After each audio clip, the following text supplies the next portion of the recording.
Hi, welcome everybody. We're here at the LivingWell Kitchen here in Geneva at the LivingWell Cancer Resource Center, and our topic today is healthy snacks. I'm Nancy Zawicki. I'm a registered dietitian with Northwestern Medicine, the West region, mostly work at the Delnor Cancer Center.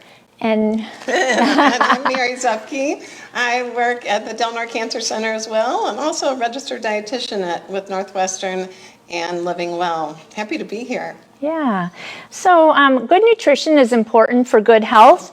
Eating the right foods, kind of foods before, during, and after treatment can help patients feel better and stay strong.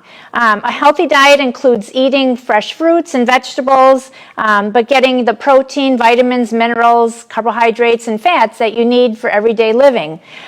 We find that people who eat well are better able to cope with the side effects of treatment and go on to a survivorship lifestyle. I want to just preface something right off the bat. When we work with patients, if they're feeling well and they're able to eat healthy, we encourage that. If a person's struggling just to eat and maintain their weight, we kind of open up, their choices to foods where they can pretty much eat anything as long as food safety is kept in mind and, good hand washing. So we're going to show you some snacks later, but some you might be like, oh, I don't know if I would eat that. But some people need more convenience just based on their energy level and their ability to get around in the house. So also you want to use your toolbox, which would be anti-nausea medication and anti-diarrheal medication if needed. That's going to also help with maintaining your appetite and your weight. Yeah, so, if you're in treatment, is it okay to have snacks? Well, sure, absolutely. So during cancer treatment, your body often needs extra calories and protein to help maintain your weight and heal as quickly as possible. But if you're losing weight, then we find that you do need to incorporate smaller meals and then snacks in between, and always try and include a protein source because that's going to help protect your lean body mass. It's going to help you stay strong. And so when we say snacks, we have a plan in mind. We're not talking about junk foods. It's something that's going to contribute to your overall nutrition. Because many times people will say that they find they fill up more easily. They call that early satiety. And so to maintain your weight, you want a couple hours later have the rest of that meal or a snack to continue to get adequate calories and protein. So some of the choices could be yogurt, it can be cereal and milk, half of a sandwich, a bowl of hearty soup, cheese, peanut butter and crackers. It doesn't have to be anything elaborate, but the protein sources are things that you want to include. Because people going through treatment do have higher protein needs. Not super high, some have higher than others, but it's good to include. And also you want to keep in mind when you plan your snacks that you avoid snacks that could aggravate your side effects. So like if you are struggling with digestive issues, maybe it's not a good idea to have popcorn and a lot of raw fruit and vegetables. You might have to be more low fiber. Or if you have a mouth sore or taste changes, sometimes, more so a mouth sore, crunchy, coarse, pointy foods like tortilla chips can, cause some problem, or acidic foods too. So Mary, I have a question for you. I know we like to make snacks Mediterranean because we do promote a Mediterranean diet or lifestyle, but there is a lot about the Mediterranean diet on the internet. What type of snacks are part of the Mediterranean diet or lifestyle? Yeah, it's a really good question, and we have a few questions that we've come up with that we get a lot from patients, either during treatment or after treatment. So, but Mediterranean diet is what we recommend, and the Mediterranean diet and lifestyle includes a lot of healthy foods for weight maintenance and also in survivorship, which is anytime after diagnosis. So the Mediterranean diet includes more chicken and fish, more fruits and vegetables, and we're going to talk about incorporating some of those more today in some of our snack ideas. More of the healthy fats like olive oil, peanut butter. Also lean meats, whole grains in moderation, and low-fat dairy. So that's all part of the Mediterranean lifestyle and plan, and it's a good idea to make your snacks Mediterranean if you can. So it also includes having a healthy, active lifestyle, and so sometimes if you are taking a little walk or even walking around the indoor of your house, you can increase your appetite. And that will help too to get some of the protein that you need. So we like to talk about the Mediterranean lifestyle in general and making sure that we're getting those in. So the other thing to add in, and we talked a little bit about fruits and vegetables, and that might not be our main focus because we want to make sure we're maintaining weight with the protein foods, but you can sneak in the fruits and vegetables with little snacks such as apple and peanut butter, for example. We have, today we had some, just something simple where you're having celery and peanut butter, and you could add raisins or craisins or even dates to that. So, it doesn't have to be elaborate, but it's a way to sneak in those fruits and vegetables.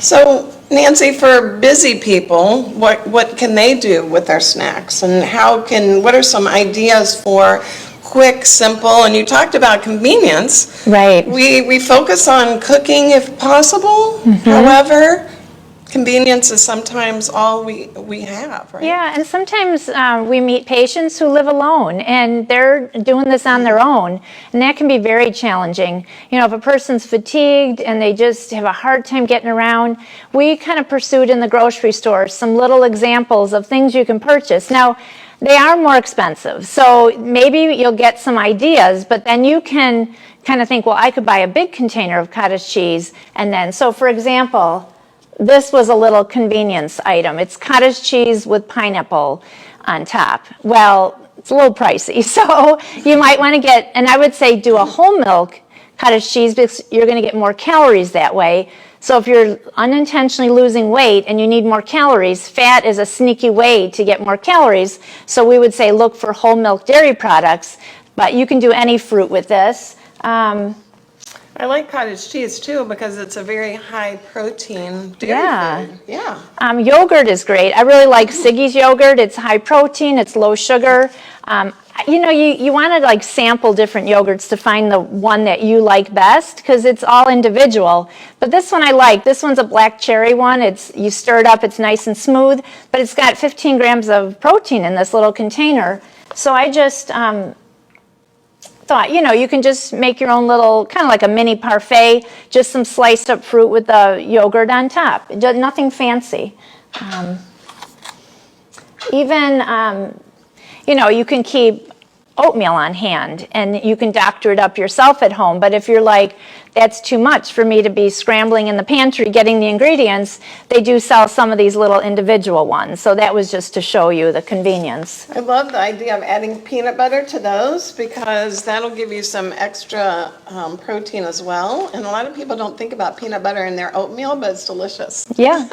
And we love avocado. It's a healthy fat, but it's also higher in calories, which is fine, And this has got like a little pack of guacamole with some little tortilla chips, but you'll see later on what else we did with avocado. And when Mary was talking about peanut butter, I just love banana with peanut butter. So simple, or an apple with peanut butter, like you said, right. Is really good. So we'll talk more about these a little later. But even like carnation instant breakfast, if you don't want to be purchasing Ensure, can get a little expensive. If you just want something easy for an afternoon snack, mix up some carnation instant breakfast, or hummus and veggies, or crackers. We even have these little pita breads, which I thought were so cute. You can buy a container of these and do so much with it, and it's kind of fun. Yeah, and I like the idea of really small plates. A lot of times we're hearing from patients that they sit down to a big meal and their spouse has spent so much time making this lovely meal and they're overwhelmed because it's too much food at one time. So if we suggest having a small plate where you just have a couple of ounces, or a couple of ounces of cheese, for example, or even a half of a peanut butter sandwich or a half of a banana with peanut butter, those ways are more manageable, and then you can eat something. So it's better than just skipping the whole meal. Have a few bites and sips throughout the day. You'll notice that with elderly people. I noticed with my mother and my mother-in-law, we were at an event and they got served this beautiful plate of food and they were defeated before they started. Like, take it away is just too much. And they call that anorexia of aging, where it's very common. It's early satiety, that sort of thing. And what I found is some people, as they grew up, they were very strict about eating 3 meals a day. Very rigid, that's how they were raised, you don't snack. But there comes a point where you need to put those snacks, and it's very hard for people to change their ways. And yeah, we lived it with my mom, you know. And, you know, so anyhow. But Mary, I have a question for you. What about smoothies as a snack? Yeah, smoothies are a great idea, especially if you feel like sometimes liquids are a little bit easier to tolerate. And so having a smoothie is wonderful. Now, we do hear a lot about smoothies that are just made with fruit only, which can provide, we talk about fruits and vegetables, which is great. And even sometimes people are adding spinach or kale. But if we're trying to maintain weight, we want to make sure, and even, I say maintain weight, but even a lot of us need more protein than we're getting in general. So we want to make sure to add a protein food to that smoothie. And so that could be like a Greek yogurt, like the plain Greek yogurt that Nancy was talking about. You could add peanut butter, or if you want the lower fat version, some people are trying to gain weight and some people are trying to maintain or lose weight. So if you're on the gain weight side, then the whole milk yogurt and the Greek yogurt is great, and maybe even adding ice cream. But if you're maintaining or trying to lose, then you want to make sure that you're using the lower fat, like the PB2 powder, where you're getting the peanut butter flavor, but not all the extra fat calories. And then at that point too, you want to make sure that you're making a smoothie that's about 8 ounces. So you don't want to go really, not a super size. Right. Yeah. You really don't want to go with the 16 or even the bigger smoothie sizes. A lot of people think more is better. It might fill you up, and then you won't want to eat your dinner meal, you know. Right. Yeah. Or if you're trying to, lose weight, then there's not a lot of fiber in here because you blend it up. So it doesn't keep you as full as if you eat the whole food. I always like to tell people, if it takes longer to chew, then it's going to stay in your belly longer and keep you full.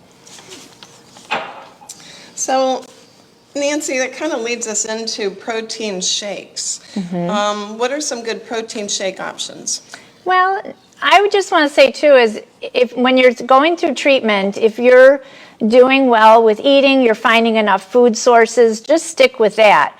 I wouldn't start jumping into all these protein drinks because when you might really need it, you might be tired of them by then. So keep those on the back burner. But if, as you come into treatment, if you're already struggling with an appetite, then I would incorporate them, maybe 1 or 2 a day, depending on what's going on.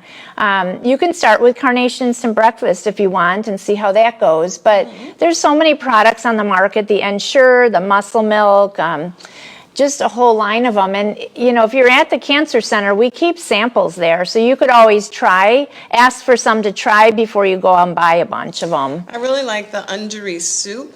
Some people don't realize that there's, it's like a chicken broth. And so it's got 20 grams of protein, and you can, we don't work for the companies, but that's another option where you can get a savory type of protein. So Undri.com is where they have that. If you have breast cancer, estrogen positive, you have to be careful about some of the drinks that contain isolated soy protein. So there are some good ones out there that, you can feel confident drinking. Premier Protein is really good. That does not contain the isolated soy protein. Boost Max, Ensure Max, Undri, Ensure Clear, and Kate Farms. I would still just take another check. First clue is it might say contains soy, But if you look further, it's isolated soy protein if you're estrogen positive breast cancer. If you're not estrogen positive, then you're fine with any of them. But for people who do struggle with, the fatigue and making a protein drink can serve as a meal replacement or even a nice little snack. And we do have at our hospital Ensure pudding, so you'd have to order that, through the company, but that's also an alternative if you don't want to be drinking stuff all the time. So, hey Mary, how much protein do you need each day? We do get this question a lot, and it's really varied. We base it on height and weight and activity. So a college athlete's going to need a lot more protein than, some of us. So,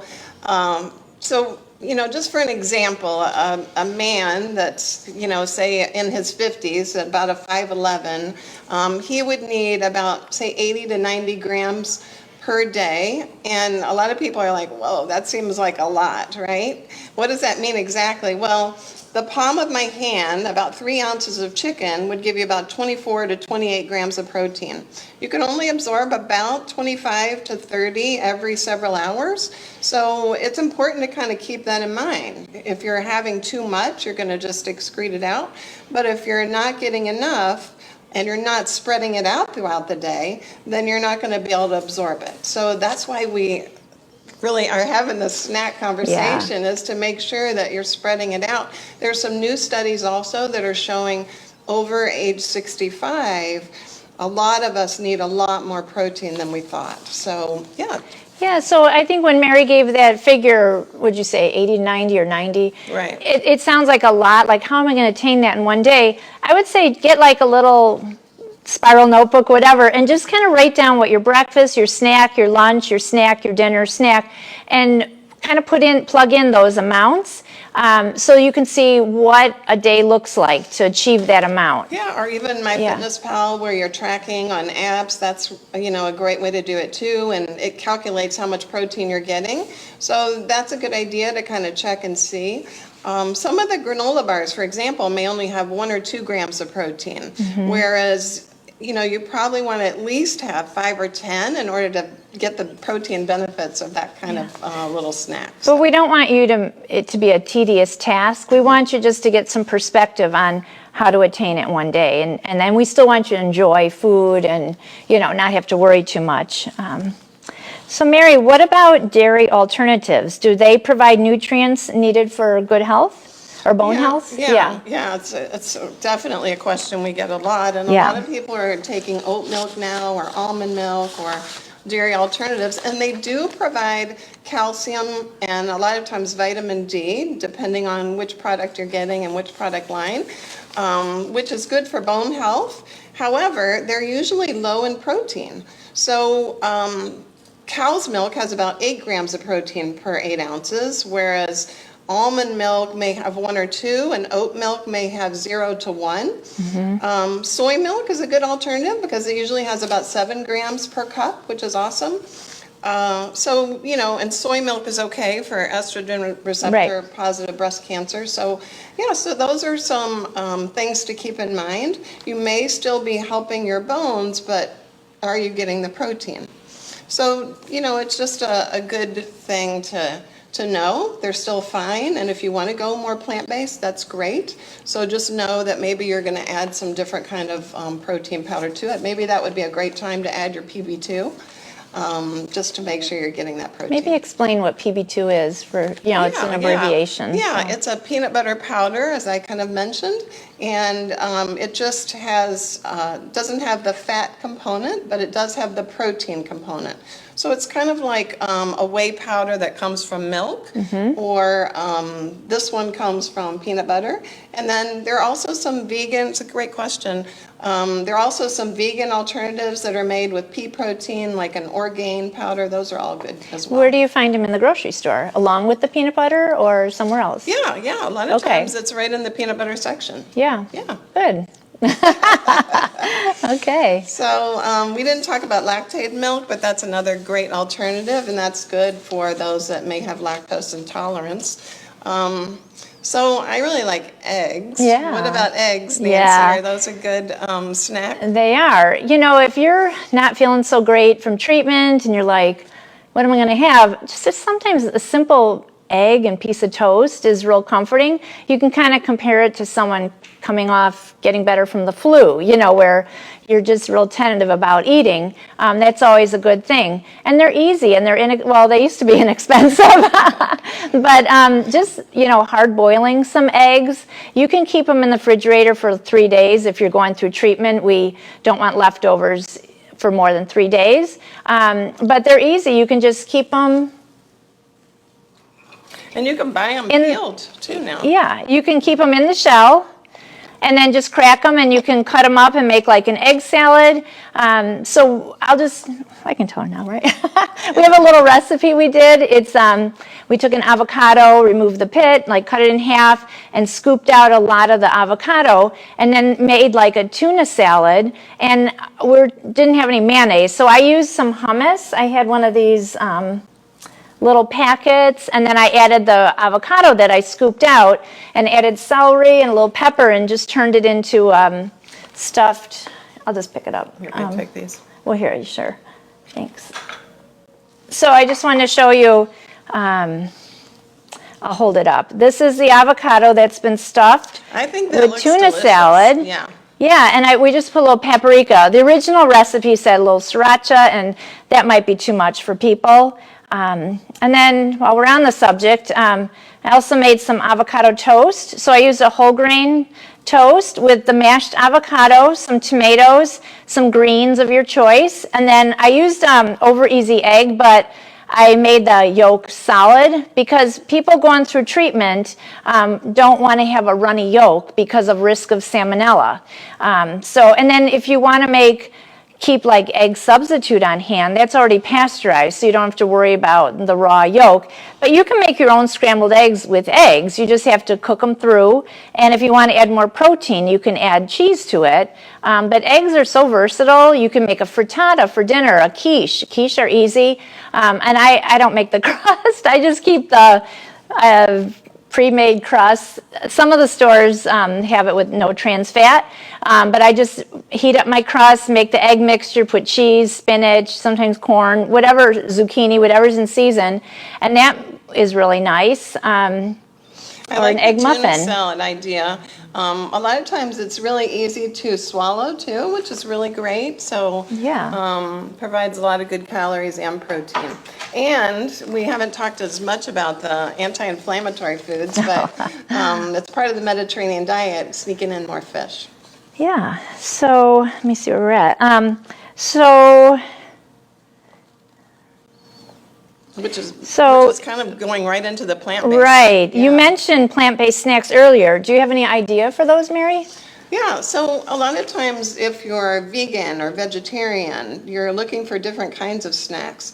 And so we talk about getting like a legume, which is more like a bean or a pea, with a grain so that you kind of match those together so you have the perfect combination for all the amino acids that you need. So some simple ones that we know already are like beans and rice or peanut butter and bread.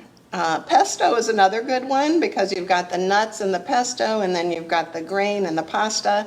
So those are all some really easy ways to get that plant-based protein. And the plant-based proteins are part of the Mediterranean diet. Yeah. So even if you're having like chili and adding beans to it, that's going to be good to get some additional protein and give you some of those plant-based benefits. Just keeping a container of nuts by where you sit is great, and just reach in and there's stores like Costco and all that contain have a variety.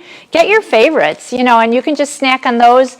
I want to say chew them well. Digestion starts in your mouth. They call it mechanical digestion, where you're chewing it down, you're breaking it down, and that allows for a little easier digestion. We have some of these little snack packs, but you can get the bigger quantities, and I know they do have them at Costco where you can have different kinds of nuts. You can even add in, a lot of times we forget about seeds, like sunflower seeds, or even if you have a peanut allergy, using sun butter. So a lot of those, these things are easy, and you don't have to keep them refrigerated, which is even better. So it's a great way to just kind of keep them in your car or in your purse so that you're not missing that snack time. So planning ahead is really important with snacks. And today I made these little snack bites, so you're going to be getting the recipes, but they have oats, which are great for your heart, and then some peanut butter, just a little bit of honey, a little bit of dark chocolate chips, because we know those do help your heart. And it's okay to have occasional treats, because you want to make sure that you're not staving off everything so that later you're maybe eating more of that. So so they're really easy to make. And you have coconut in there too, don't you? Yeah, there's a little coconut in there, so it gives it a good texture. You can put chia seeds, you can put a lot of different things in here to kind of add in some more omega-3s if you want. I like keeping them in the fridge, and you can even freeze them. And then they last a lot longer, so this recipe makes quite a few.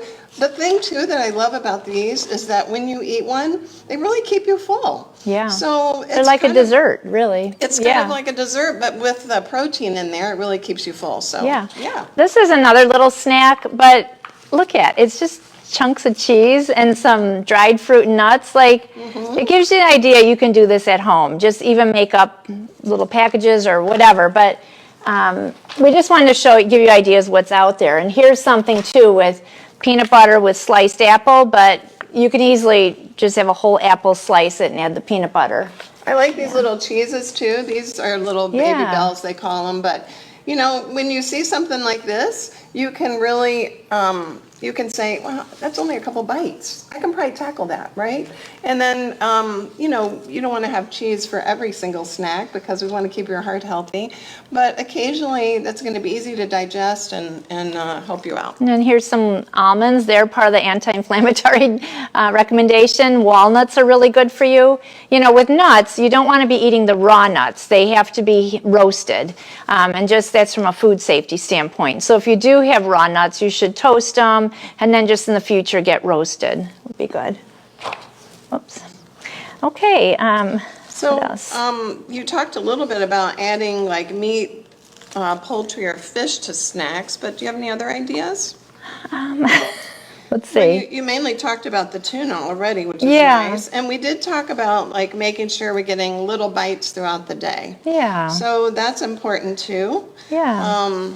I still like the small plate idea because I think that's really helpful to make sure that you're not overdoing it. And if you have someone cooking dinner for you, if you are, even the shish kebabs are nice where you take chicken, veggies, and cook them that way. You're getting protein, but you're not consuming this whole big piece, if it's too much for you. Mary, in conclusion, what are some other snack ideas that are easy to make at home? And I don't know if we have any questions online at all. We do. Oh, okay. Okay, so we can tackle that. What is healthier, almond butter or peanut butter? Oh, well, that's a really that's a good question. The almond butter is a little bit lower in fat, so it might be a little bit lower in calories, but really, they both have those healthy plant-based fats, and they have some good protein, so I think it's you can't personal really choice. Right, you really can't go wrong. Cost maybe too, Walnuts are another thing to mention because they are really high in those anti-inflammatories, so sneaking those in is a really good idea. But I think, nuts in general, we just don't want to overdo it with our serving size to make sure that we stick with our... either one, really, you're fine. Any other questions, Sue? Not right now. Oh, okay. So how much time do we have? Because I want to talk a little bit about the chickpeas here. Your chickpeas. Another recipe that I made was roasted chickpeas. So I love this as kind of a vegan option. We were talking, this one has paprika, so it's not super spicy. You can make them spicy. You can make them crunchy. These have a little bit of texture to them, but they're not, you probably can't see that, but they're not super crunchy. They're, a little bit soft. I'm going to try one too. So they're pretty the soft. texture, I like them a little bit softer. Some people like them really crunchy, But they're flavorful. they're real so flavorful. Yeah. And they and really we just add like the main spice is cumin, which I love. It gives you such good flavor. So cumin, paprika. You can add these to salad. You can throw them in chili. Like a garnish on top would be you can nice. garnish. Yeah. You can add these actually to hummus. Lovely. It gives a good texture. Or tacos delicious. even. Be perfect Yeah. for tacos or even a taco filling. So you can tell we're into this one. So in conclusion, we really just want you to keep your mind open about snacks in general. There are lots of options there. It doesn't have to be complicated. You'll get some recipes from us. Don't forget to go to the LivingWell website and check out our culinary nutrition section. And we have so many recipes on there. Some of them are super easy. There's snack ideas too. And then the Mediterranean Diet or Lifestyle handout is on there, so you can just kind of refresh that's entailed. And then we've got recipes. So Thanks so much for joining us today. It's always a pleasure to connect up with our LivingWell community, and I hope happy snacking there at home. Yeah, thank you for spending time with us. Yeah.